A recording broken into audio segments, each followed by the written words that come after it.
د خیبر پښتونخوا په ټانګ ضلع کې د بیټني قام جرګه شوې چې پکې پریکړه شوې کو تر 3 ورځې پورې حکومت د ډاکوانو لا ولکې څخه تختول شوی سکیورټي ګارد خالد خان بیټني خوش نه کړو بیا به قام په خپل ډاکوانو په ضد لښکر کوي او کو څه تاوان شو د هغې ذمہدار به د سند صوبې او مرکزی حکومتونه وي خالد خان بیټني د ټانګ ضلع کړي خیدر سره او د خغرور جانزیب وای چې خالد خان یو شخصي کپړې سره سکیورټي ګارد او 3 هفته وړاندې د سند صوبې کشمیر ضلع په کنکوټ سیمه کې ډاکوانو تختولې او اوس یې د خوشی کېدو په بدل کې له دوی څخه د 1 کروڑ روپو غوښتنه کوي خبرو کې خو چې مور پلار یې مړ دي په خپل ډرایور دی او خالد د مزدورۍ د پارخلته تلی وو چې خپل وړو ماشومان ته د رزق بندوبست وکړي په ټولنیزو رسنیو د خالد بیټني زړه بوګنونکي ویډیو لیدل کېږي چې په ونه پورې ځوړن کړل شوی لاسونه او پې ورته تړل شوی او په کوتکونو وهل کېږي په ویډیو کې لیدل کېږي چې خالد خان په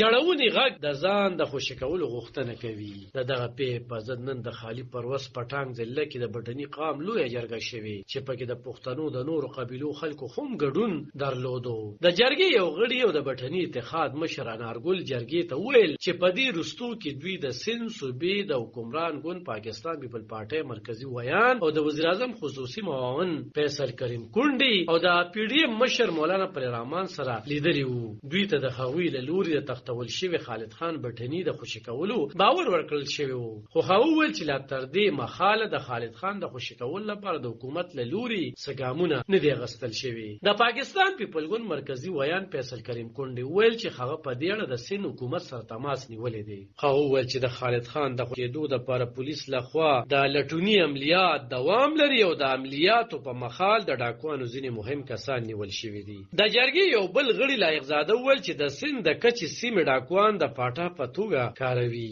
چې زیاتره غریب مزدور کار پښتانه غوا کوي او بیا تر د خوشی کېدو بدل کې پیسې غستل کیږي هغه ول چې کله پښتانه په خپل دفاع کې دوی د تاوان ورواړوي بیا په حکومتي کچه د پښتنو په ضد مقدمه درج کیږي دکانونه په زور تړل کیږي او ګاډي سوځول کیږي هغه ول چې د سند په کچې سیمو کې د حکومتي واک په ځای کولو د پربای د اپریشن عملیات وکړل شي د جرګې بلغړي ملک رفعت الله ویل چې دوی دوه ډلې جوړې کړي چې یو ډله په سند صوبه کې حکومت سره ویني او بل ډله په اسلام آباد کې له مرکزی حکومت سره په دیړه لیده کاته کوي خو ویل کو تر 3 ورځې پورې خالد خان بیټني خوشی نشو بیا به دوی په خپل د هغه د خوشی کولو د لپاره د ډاکوانو په ضد لښکر کوي د هغه په وینا دوی ته د ټولو پښتنو ملاتړ ترلاسه دي او کو دې دوران کې څه نقصان وشو ذمہدار به د سند او مرکز حکومتونه وي علب خان شیرپو